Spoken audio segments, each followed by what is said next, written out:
বিসমিল্লাহির রহমানির রহিম। আসসালামু আলাইকুম। আসলে বাংলাদেশের মানুষ হচ্ছে হুজুগে বাঙালি। কোনো কিছু যাচাই বাছাই করা ছাড়াই মন্তব্য করে। কাউকে আসলে ভালো কাজ করতে দিবে না, নিজেও ভালো কাজ করার চিন্তা করবে না, যার যার চিন্তা এরকম। তো আর আমাদের দেশের কিছু হলুদ সাংবাদিক আছে, এরা আসলে কোনো কিছু যাচাই বাছাই করা ছাড়াই রিপোর্ট করে, আর এদের নিউজ দেখে আমরা হুজুকে ফালফারি।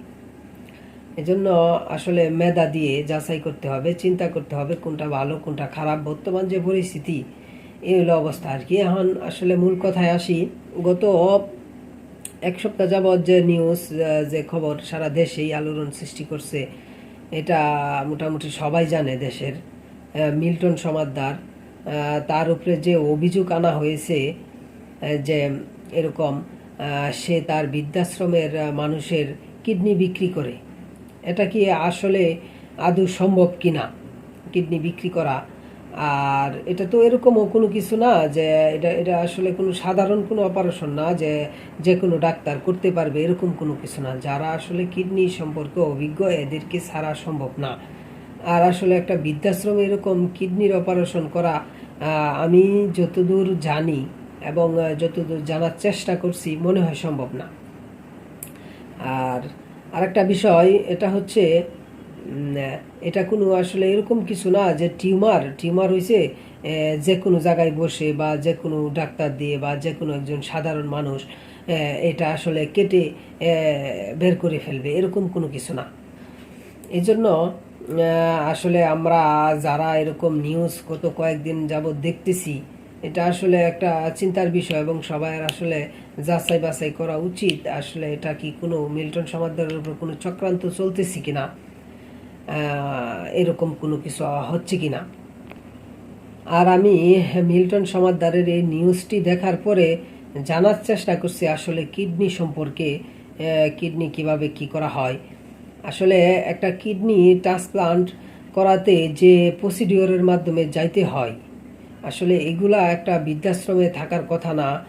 আর যে সকল যন্ত্রপাতির মাধ্যমে অপারেশন করা হয়, এটা এরকম একটা বৃদ্ধাশ্রমে থাকার কথা না। আমার মনে হয় না যে আসলে ওনার কাছে আছে এরকম কোনো যন্ত্রপাতি।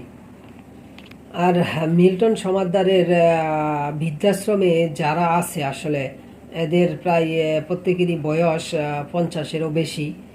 এদের কিডনি নিয়ে আসলে খুব বেশি যে কাজে আসবে আমার মনে হয় না। ওরা তো আসলে এমনি শেষ। ওদের কিডনি মোটামুটি ম্যাক্সিমাম লোকেরই কিডনি সমস্যা থাকতে পারে এরকম। এইরকম কিডনি কেউ নিবে? আর যদি কিডনি কেউ নিতে চায়, কিডনি নিতে চাইলে যে পরিমাণ ইকুইপমেন্ট লাগে এবং কিডনি ট্রান্সপ্লান্ট করাইতে যে মানের অভিজ্ঞ ডাক্তার লাগে, এটা আসলে মিল্টন সমাদ্দারের বৃদ্ধাশ্রমে আছে কিনা, আদৌ সম্ভব কিনা, এটাও আসলে দেখার বিষয়। অনেক যন্ত্রপাতির ব্যাপার স্যাপার আছে, এটা থাকার কথা না ওনার কাছে আসলে এরকম। আর আমি মিল্টন সমাদ্দার যে এরকম নির্দোষ মনে করতেছি বা নির্দোষ বলতেছি, এরকম কোনো কিছু না। আমার কেন জানি মনে হয় আর কি, মনে হচ্ছে এরকম সে ভালো মানুষ এবং সে নির্দোষ, এরকম মনে হচ্ছে আমার। কিংবা তার উপরে কোনো চক্রান্ত বা ষড়যন্ত্র চলতেছে কিনা। আর আরেকটা বিষয় আসলে জানতে পারছি, এটা হচ্ছে সে যে বৃদ্ধাশ্রম করছে সাভারে, এখানে রাস্তা নিয়ে একটু ঝামেলা ছিল। এই জন্য আসলে রাস্তা নিয়ে ঝামেলার কারণে কোনো চক্রান্ত বা ষড়যন্ত্র হচ্ছে কিনা, এটাও আসলে দেখার বিষয়। যাই হোক, মিল্টন সমাদ্দার দোষী কিংবা নির্দোষ, এটা আসলে ডিবি অ্যারেস্ট করছে। কোর্ট আসলে এটা করবে, বিচার করবে। আসলে কোর্ট আসলে এটা প্রমাণ করবে যে সে দোষী না নির্দোষী। আর যে বিষয়টা আসলে আমি বলতে চাই, এটা হচ্ছে যদি এরকম প্রমাণিত হয় যে মিল্টন সমাদ্দার দোষী, তাহলে আসলে সাধারণ মানুষ, যারা আসলে আমরা সাধারণ মানুষ আছি, আমাদের আস্থা হারিয়ে ফেলবো। আর এরকম আছে অনেক বৃদ্ধাশ্রম আছে, সাধারণ মানুষের দানের টাকায় চলে। এরকম বাংলাদেশে আরও অনেক বৃদ্ধাশ্রম আছে, আসলে হয়তো আমরা জানি না বা অনেকে জানি। এরকম সাধারণ মানুষের দানের টাকায় চলে, ওই সব যে বৃদ্ধাশ্রম আছে যে পরিচালনা করে, আসলে সে হয়তো নিঃস্বার্থে করে, এরকম অনেক হাজারই আছে এরকম নিঃস্বার্থে করে। ওদেরকে আসলে মানুষ ওই টাকা দিয়া আর ওরকম কোনো দান করে আসলে সহযোগিতা করতো না, কারণ এইটা আস্থা মানুষ হারায় ফেলবো। এই জন্য আমি আসলে মন থেকে চাই যে